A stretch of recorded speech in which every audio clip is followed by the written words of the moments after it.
Thank you so much for clicking on this video and being a part of our amazing community. If you enjoy what you see, hit that subscribe button and join us on this exciting journey. Your support means the world to me. Sit back, relax, and let's enjoy the video. The musty smell of the waiting room did nothing to quell the sickness in my stomach. I looked around and then back down to my feet, wondering what I was really doing here. To my left sat my beautiful wife Rachel. She looked as radiant as ever with a beauty that never left me without butterflies. To my right sat my daughter Jasmine, who in many ways was my savior. My thoughts drifted back to the day I met each of them. I was a different man back then.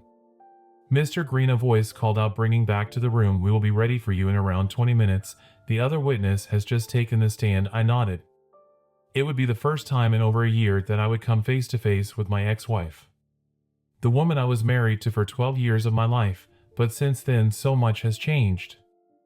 I will start from the day my life changed forever. It was a normal spring day in Albany, New York. I was returning home from my customer accounts job at the local Albany utility company. I hated the job and had pretty much been forced into it by Jessica, my ex-wife. It is more secure and financially rewarding, she would say. It is better than construction, was usually the next comment. I should have known earlier that all she seemed to care about was money and social status. I do not want to say too much about Jessica other than at 35 she was still the most beautiful girl in the world to me. She was smart, funny, and loved me to death from the moment we met. I always thought she was out of my league. I was working construction back home in the Bronx when we met. I was tall and quite good looking with a permanent tan from always being outdoors. From the moment we began dating, we were always together. I was her protector, her entertainer, and she saw past my lack of academia and only seemed to love me with more passion. When she finished her master's degree, we moved back to her hometown of Albany and eventually married. Her parents were not thrilled by me at all, oh no, and they made no attempt to hide their dislike. Both they and her old friends felt she was too good for me and wondered why she would marry beneath herself. I was a good-looking dumbass, according to her father. Nonetheless, we were happy and loved each other more than anything. I was an only child and both of my parents had died in my late teens, so Jessica became my whole world. I found a job in construction and Jessica got a very good job at a finance company owned by a friend of her father's.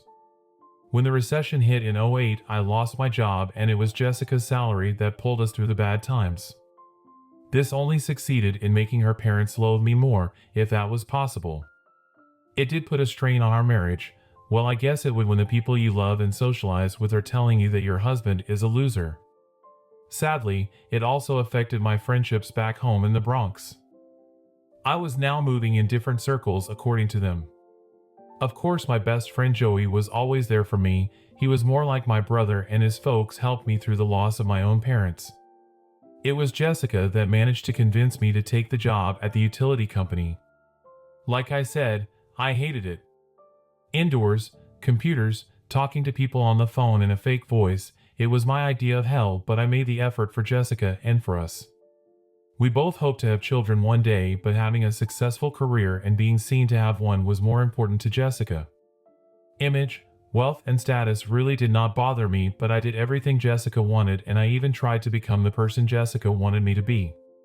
Sadly, when you stop being yourself, things tend to go downhill and you eventually become an unhappy person. I was no longer the chirpy Bronx builder who loved to have fun and be around people. I became depressed most days. I put on weight, stopped grooming, and rarely socialized, if ever.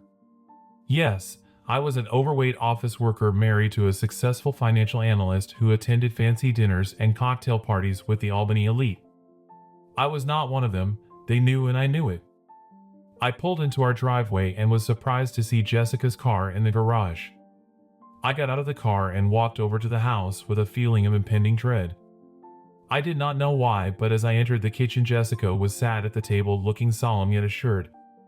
There were some papers in front of her, and as I was about to speak, she cut me off. "Mikey, we need to talk." Those famous words hit me like a ton of bricks. I could see she was slightly nervous, but as I sat down, I saw no tears. "What is it, babe?" I asked. "Everything okay?" She steeled herself, cleared her throat as though preparing for a big speech. "I am sorry, Michael, but I want a divorce," she stated clearly and calmly. My heart sunk and my stomach knotted. I was speechless as it felt like someone had reached into my chest and grabbed my heart. That horrible feeling of sudden loss that I have experienced twice before is the worst feeling you can ever imagine. It travels through your body like a virus. I looked at her and with a tremble in my voice managed to speak. Why? I stuttered. "I have fallen in love with somebody else," she said, looking at me with no sign of pity. I was shattered, but strangely I did not feel shocked. The old Mikey Green would have caused havoc, but he no longer existed. Jessica had seen to that. I was a shell of the man I used to be, and here she was finishing me off with a final swipe of the sword. "How long?" I said huskily. "4 months. She said as I just stared at her. "But now I want us to be together and get married," she declared with no thought for my feelings. I was looking at a woman I no longer recognized, and in reflection she was looking at a man she no longer recognized. "I don't want to know the details, but I do want to know why," I said finally, afraid of what her answer may be. She wasted no time in answering. "Just look at yourself, Mikey. You are not the man I married. You are overweight, unshaven for years, and when was the last time you had a decent haircut or purchased new clothes?" she said in a flurry of what must have been long pent-up feelings. "You are a shell of that man I fell in love with, and let's be honest, you have never been on my intellectual level, have you?" she said in a mocking tone. "God knows how many times in the last decade I have had to defend you to my parents, friends, and colleagues. Justify to them why we married in the first place," she continued as I suddenly wondered where the girl I fell in love with had disappeared to and who this heartless creature was sitting before me. "And rich. I mean, my new man is younger than you, fit, attractive, and has a successful business and a big house close to mommy and daddy in Loudonville." Every new word she spoke felt like a dagger piercing my body. "Do I know him?" I asked meekly. "He runs the gardening company that operates in the neighborhood. He is a sole trader at the moment, but we want to expand the business together," she added as I remained silent. She had finally finished and just sat there anticipating another question, no doubt so she could crush me further. When I remained silent, she slid the papers towards me. "Daddy and his attorney helped me to draft our divorce papers. I think it is a good deal for you. Seeing as I paid the majority of the mortgage, Daddy recommended a 70-30 split in my favor for the house, which we can sell as I will be moving in with Rich. I just looked at her and she continued, "I think a 50-50 split of our savings is only fair, and I will require no alimony, although I am sure I could fight for something if I wanted to." The arrogance and spite in her voice was now clear to me. How did I miss it all these years? I felt like a fool, and I guess she thought I always was one. "Come on, let's be honest, Mikey. I make way more than you do, and my new man makes plenty too, so I won't touch your 401k if you sign the papers and don't fight me for anything." She suddenly stopped speaking as I looked her dead in the eye. She must have seen a glimmer of the old Mikey because she swallowed hard. I grabbed the pen and signed away 12 years of marriage.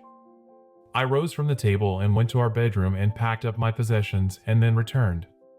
She was sat at the table reading through the paperwork as I walked past her, through the door and out of her life. She said, "What?" Joey screamed. I asked, "She fucking crazy?" To me, Joey is my family, and sadly over the last few years I have neglected him. But as true brothers we can see past any transgressions and will always be there for each other in our time of need. As we spoke about what had happened, I could hear someone in the background and Joey trying to silence them. "Is that Helen?" I asked. "What is she saying?" "Yeah, Mikey," she said. "Good riddance to the stuck-up bitch." Joey and Helen had what you call no filter. What you see is what you get, and boy did I miss that. It is how I used to be. "Hey Mikey, I have a guy who Helen knows who does these investigations on debtors for local companies. I can get him to take a look into this guy for you. You know, see if the asshole is legit and all," he asked in his usual boorish manner. "I don't really care, buddy," I said despondently. "This guy screws you over, steals your wife, and you just sit back and take it." "Fuck Mikey, she really has turned you into a cuck pussy," he said with his voice rising. Fuck, that hurt, and Joey must have realized it too. "Sorry bro, I am just as mad as hell and I wish you were too," he said apologetically. "It's okay Joey. I mean, you were right and all. Do what you like, I said. I gave him the very few details I had on this new guy. He was the gardener for the neighborhood, so it wasn't too hard to get some more information if Helen's guy wanted it. You need to get your head back in the game, Mikey, and return to your old self again, he instructed before we eventually hung up. After I put the phone down, I lay back on the cheap motel bed and stared at the ceiling fan whirring above. My head was spinning and I tried to make sense of everything that had happened to my life, not only the last few hours, but the last 12 years. Sleep evaded me, so I made a grab for the bottle of Jack Daniels on the table and drank straight from the bottle. For the next few weeks I did the same. Often I would call in sick at work or turn up drunk and smell of booze leading me to be sent home. Everyone in the office was looking at me, snide comments made behind my back, and I felt like I was watching myself from above, just going through the motions of existing. I was recommended to a doctor, and although that helped, being signed off work gave me more time to think and dwell on the past. I never made it to the offices of Jones and Brown to finalize the divorce. A letter was sent to my office because nobody knew where I was, and nobody was going to bother looking. I knew that for sure. The letter contained the divorce settlement and a check for $175,000. This was my share of the house, savings, and house contents. The settlement declared everything Jessica said at the kitchen table, and as I had not attended the meeting, it was finalized in absentia. I had no idea if all of this was legal and above board, but I had no fight left in me. Not enough anyway for Jessica and her powerful inner circle. A month had now passed since Jessica told me she wanted a divorce, and I had finally cashed the check into my account. I discovered all our other accounts had been closed and Jessica had removed her name from our joint account. However, I was walking aimlessly out of the bank when I heard a voice calling my name. I ignored it at first, but when I eventually turned to look, I saw Pete and Shelley, my old neighbors. "Hey, Michael," Pete asked, walking up to me. "Sorry to hear about the divorce," he said nervously. Now Shelley, his wife, she was a nosy neighbor and loved to gossip, and it did not take her long to pipe up. "I can't believe Jessica would leave you and remarry so quickly." I looked at her surprised. I seem to remember Jessica saying she wanted to marry the guy, but such was my state of mind at the time I forgot about it. "Oh, you didn't know?" Shelley continued. "I had no idea," I said with an air of indifference. "We thought you guys were the real deal." Peter said, "Then we see she is married to this Richard Walton." It was the first time I had heard his full name. But as I looked at Shelley, she seemed to recoil and cringe at the mere mention of his name. I ignored it as I suddenly thought I now had a surname to give to Joey's friend rather than Rich the gardener from Albany. "He was the gardener who services your neighborhood," I said, offering information not asked for. As I did, I saw Peter swing around and face Shelley, who by now had turned bright red. "Our gardener," he said, yelling at Shelley and drawing stares from passers-by. "Why have you gone red, Shells?" he asked as I realized I had put my foot right in it.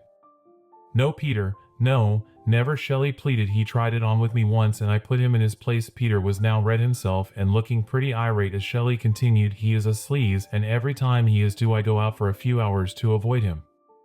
"I never told you because I knew you would be angry," she said, reaching for his hand and pleading with him. "We need to talk," he said before turning to me and apologizing.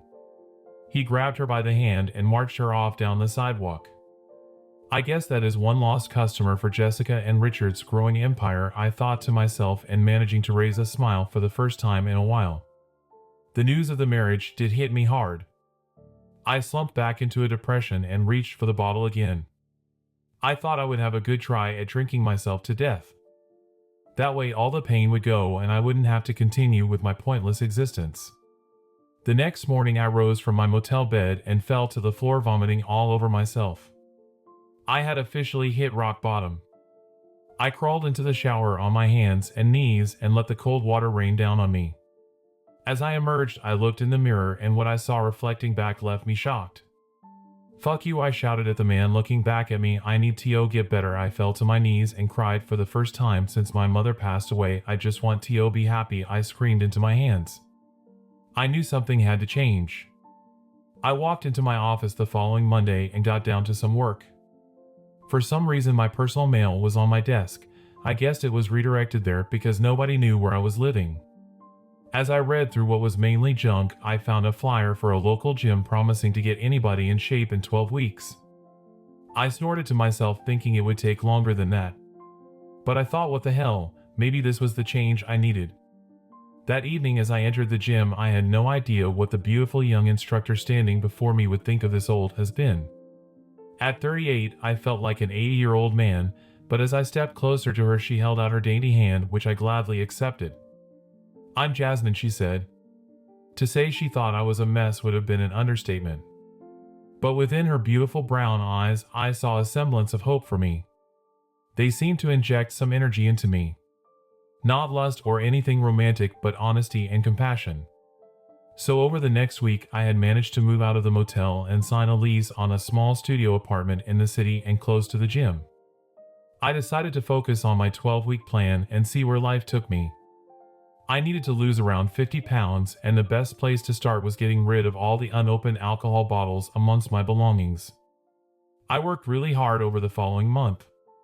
My life was nothing but work in the gym. Joey and Helen also managed to visit a few times, no doubt to check up on me more than anything, but by the end of the month and with constant encouragement from Jasmine, I had already lost 14 pounds. The good thing about spending nearly every day in the gym was that I got to know Jasmine a lot better. She agreed to a coffee one evening after my session, and I found out a bit about her life. She was raised by a single mother, and she was attending a community college to become a full-time fitness coach and nutritionist. She certainly knew her stuff, and I warmed to her even more. I told her about my recent divorce and my old life in the Bronx. I admitted to her that I hit rock bottom before signing up at the gym and meeting her. I tried my best not to come off as some desperate creep, but she was beyond her years in terms of compassion and emotional maturity. It wasn't until a few sessions later that I emerged from the showers and met her. I was blown away. Jasmine was talking to a woman who at first sight looked like her sister. Corny, I know, but it is the truth. Jasmine saw me looking and walked over to me before I could turn and walk away. "Michael, this is my mom Rachel," she said, smiling as Rachel held out her hand. Our eyes met, and I felt a tide of embarrassment flood over me. My stomach knotted, and I was truly lost for words. The silence was now getting awkward. "It means he likes you, Mom," Jasmine said, laughing and saving me in the process. "He is quiet when he likes someone," she added, as though she had known me my whole life. The truth is, I wasn't always a quiet, shy, and unassuming man. The years of what I now think to be emotional abuse will do that to you. Jasmine left us to collect her things as Rachel and I started to talk. When Jasmine returned, she invited me across the road for dinner. I hesitated at first, but her insistence made it hard to say no. I imagined that if she had a father, she would have him wrapped around her little finger. At dinner, Rachel was so warm and sweet.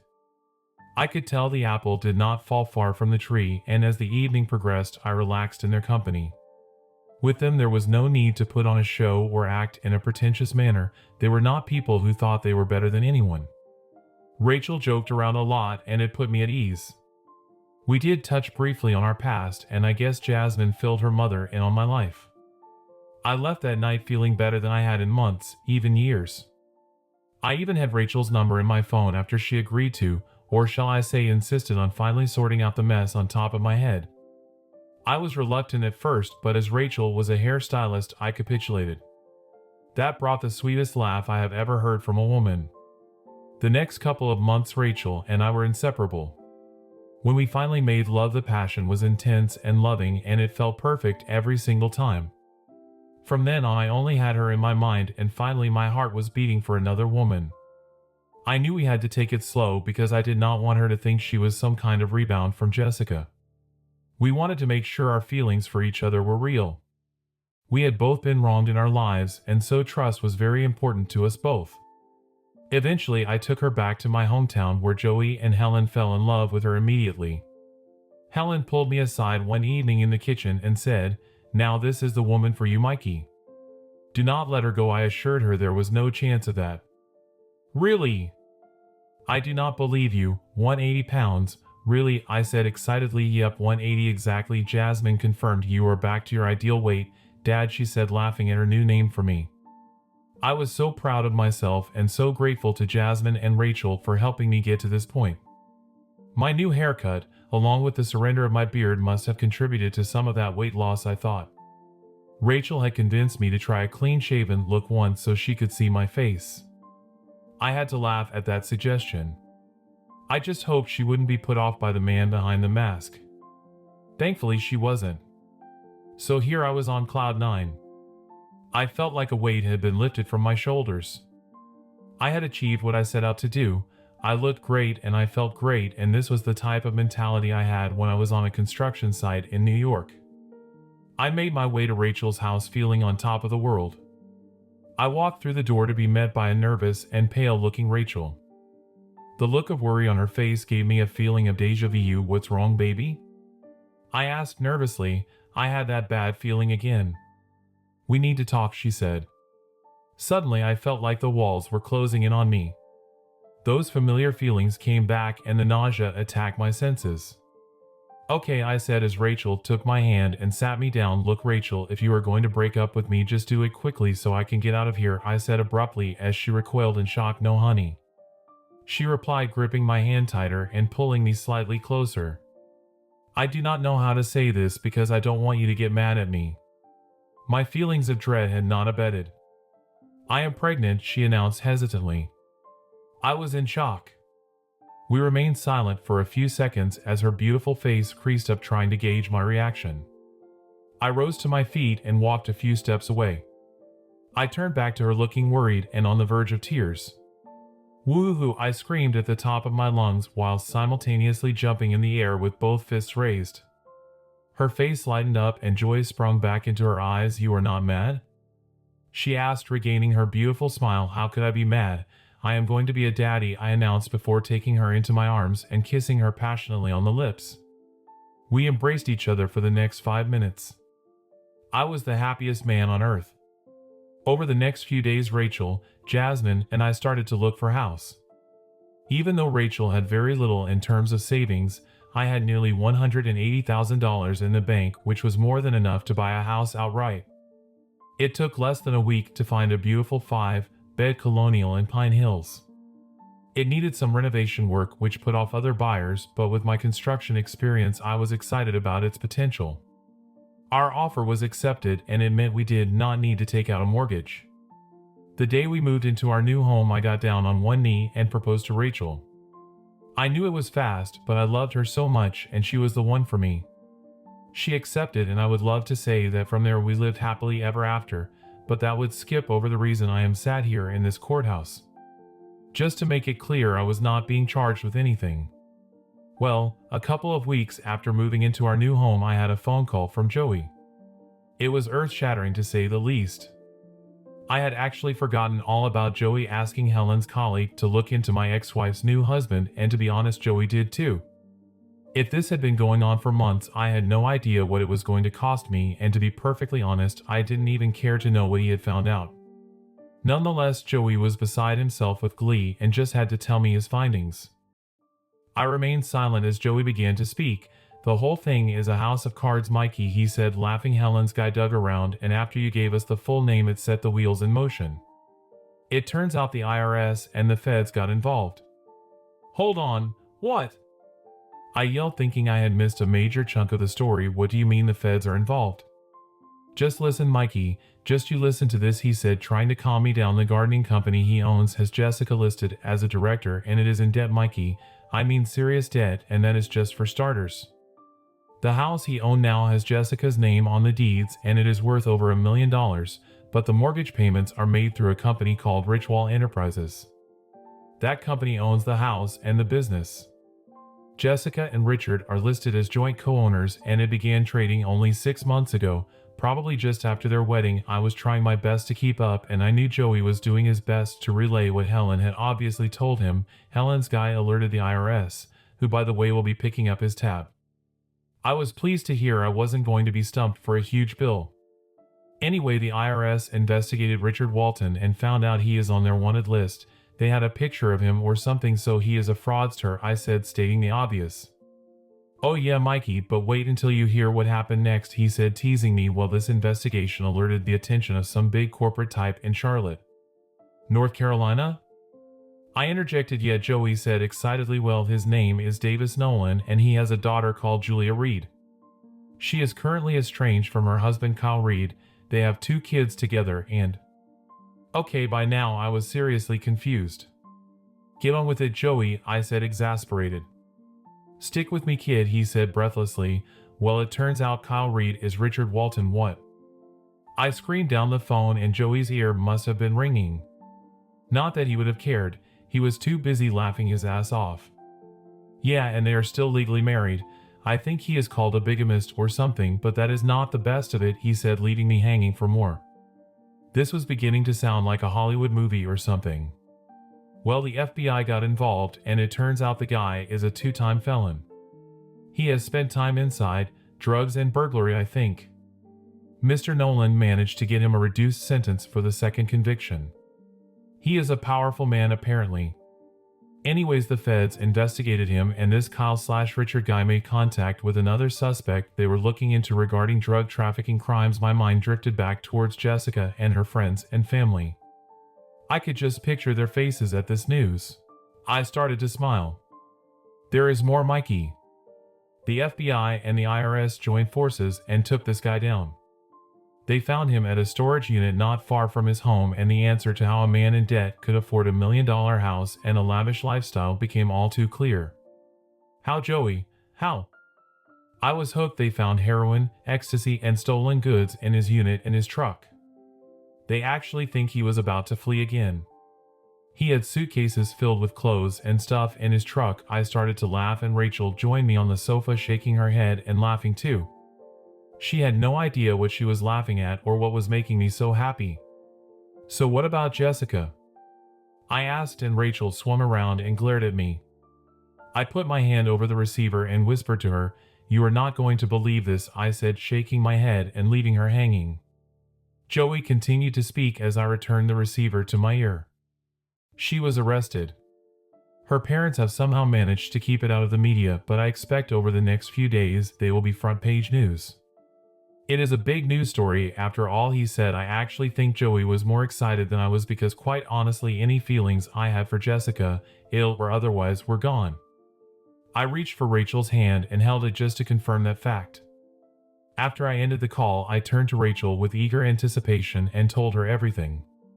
She was shocked and surprised, because even though she knew Jessica was a complete bitch, it never dawned on her that she could be a criminal.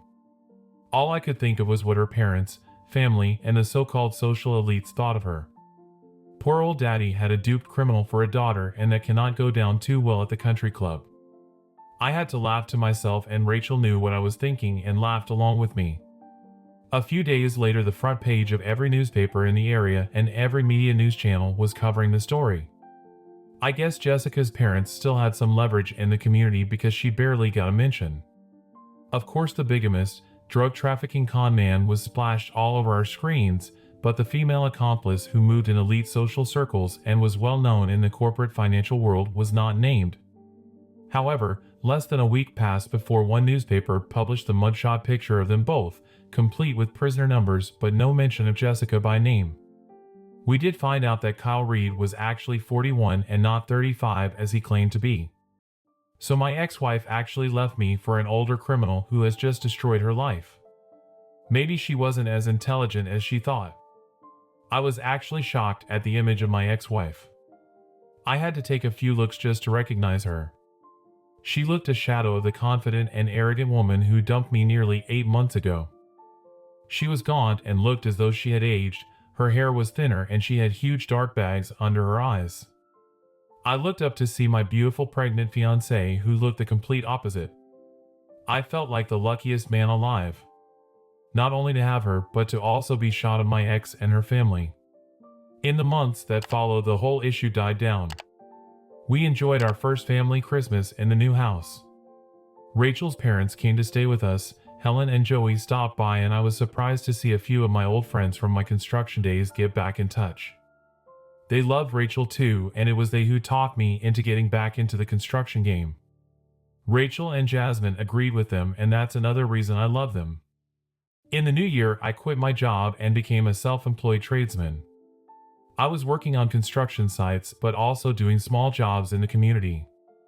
Ironically, I also started to get a lot of requests to do gardening work in quite a few neighborhoods.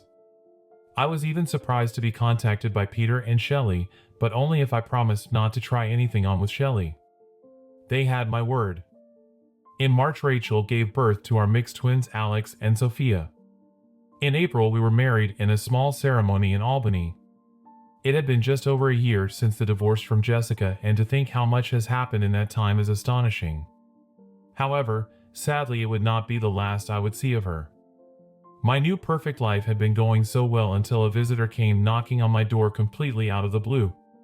His name was Andrew Brown of the law firm Jones and Brown, who was defending Ms. Jessica Walker in her upcoming court case. I was surprised she had gone back to her maiden name. Surely Mommy and Daddy wouldn't like the good Walker name dragged through the proverbial mud. Mr. Brown made himself comfortable in my house as he spoke. "We would like you to provide a good character testimony for Jess. I mean Ms. Walker," he asked forthrightly. I laughed. "Why would I do that?" I replied, "Well, before your divorce you knew Ms. Walker better than anyone. You know she is straight and would never get involved in anything criminal, right?" I don't know if he was asking or telling me, but even I could see where he was going with this. What if he refuses? A voice behind me suddenly asked.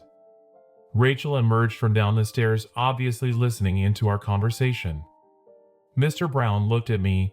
"What my wife said," I proffered. "Well, we can get a subpoena and force you to attend.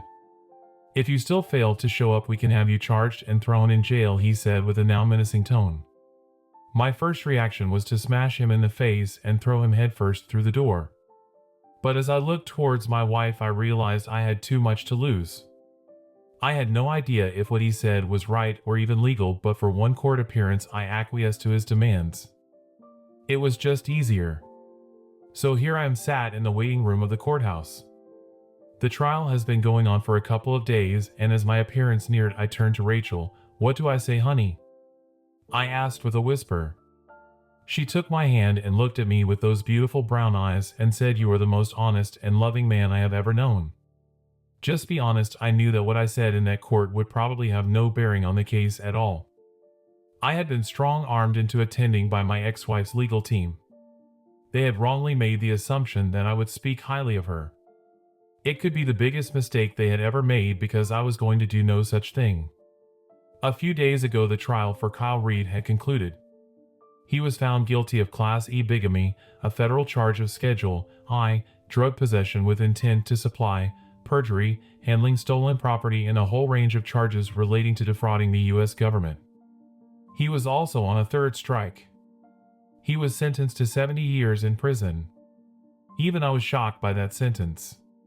However, in an attempt to get a lesser sentence, he implicated Jessica on the fraud and handling stolen goods charges.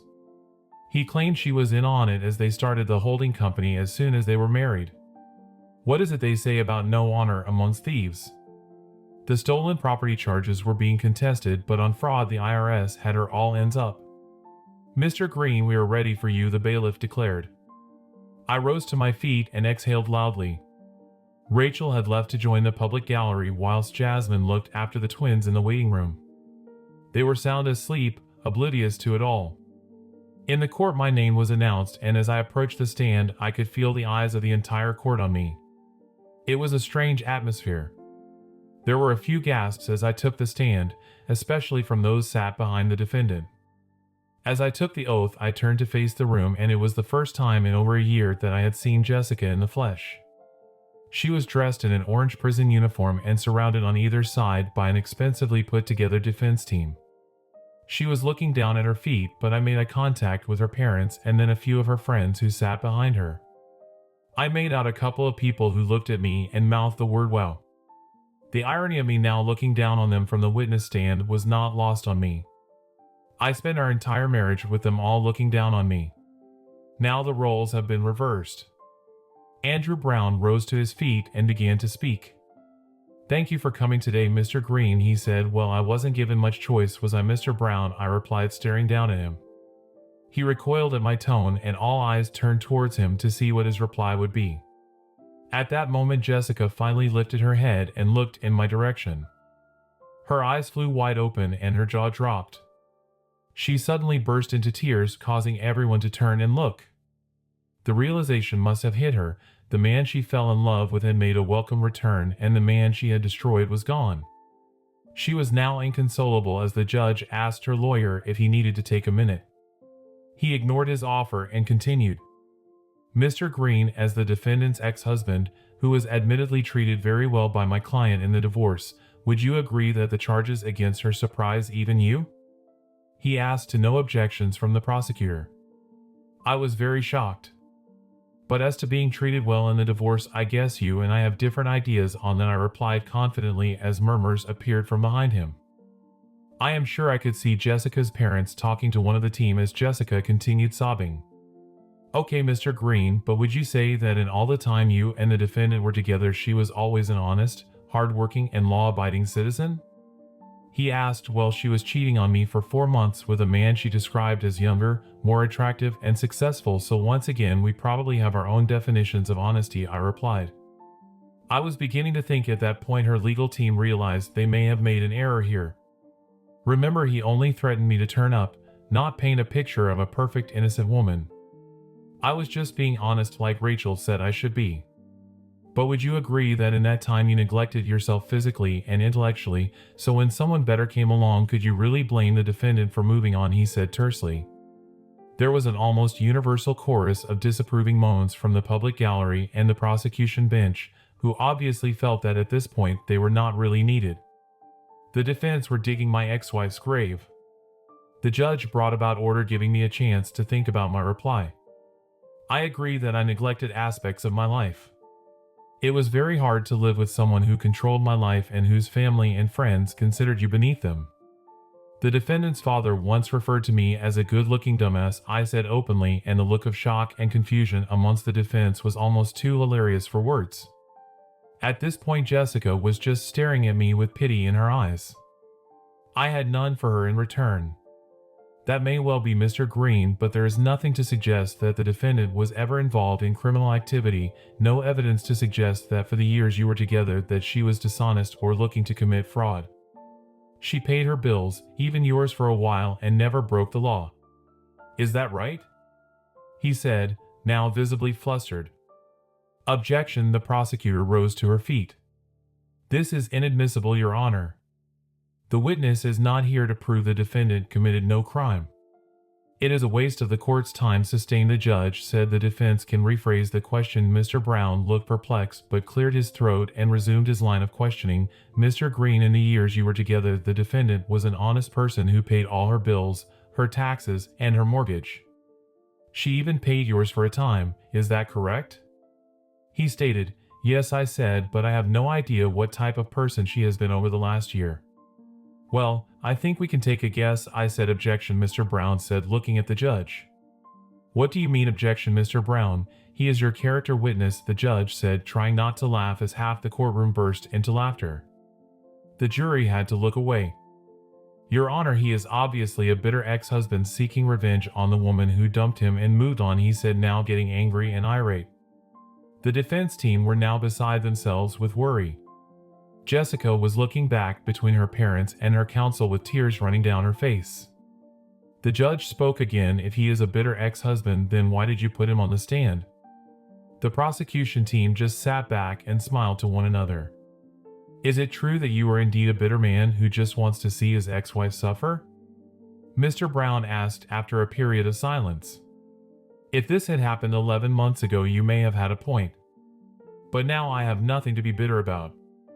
I may not be an intelligent man, Your Honor, but I am an honest man. Please, Mr. Green. Your wife. Ex-wife, Mr. Brown, I interjected. Okay, your ex-wife leaves you for another man and you feel no bitterness or ill will towards her and her family? He probed. No. Like I said, 11 months ago maybe you could have implied that. But since then I have found the most beautiful woman in the world, I said, looking over into the public gallery and straight at Rachel. People followed my gaze until all eyes were on her. She picked me up, put me back together, and now I get to call her my wife. She has given me 3 beautiful children. We have great friends, wonderful family, a beautiful home, and a successful business. Who in the world would be bitter with all that? I stated, never breaking eye contact with my beautiful wife, the smile never leaving my lips.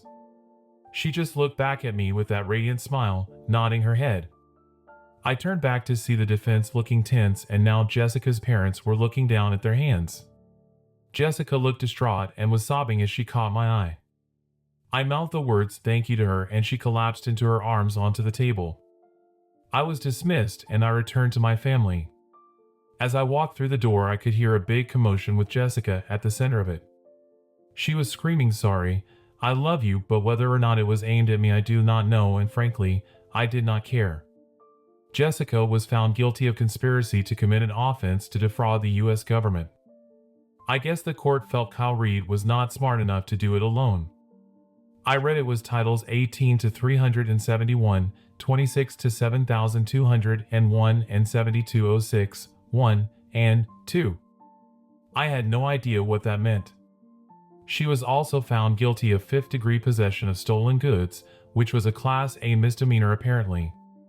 She was sentenced to 6 years in prison. It also meant any chance of continuing her career in finance upon her eventual release was gone forever. For us, life is pretty great. The twins are getting bigger each day, and their smiles can lift the clouds on even the darkest day, which I am pleased to say are few and far between. My business is booming, and even Rachel now has a few clients that visit our home for hair and beauty treatments. Jasmine is breezing through her final year of college, which I am now paying for, by the way. Well, it is the least I could do for her.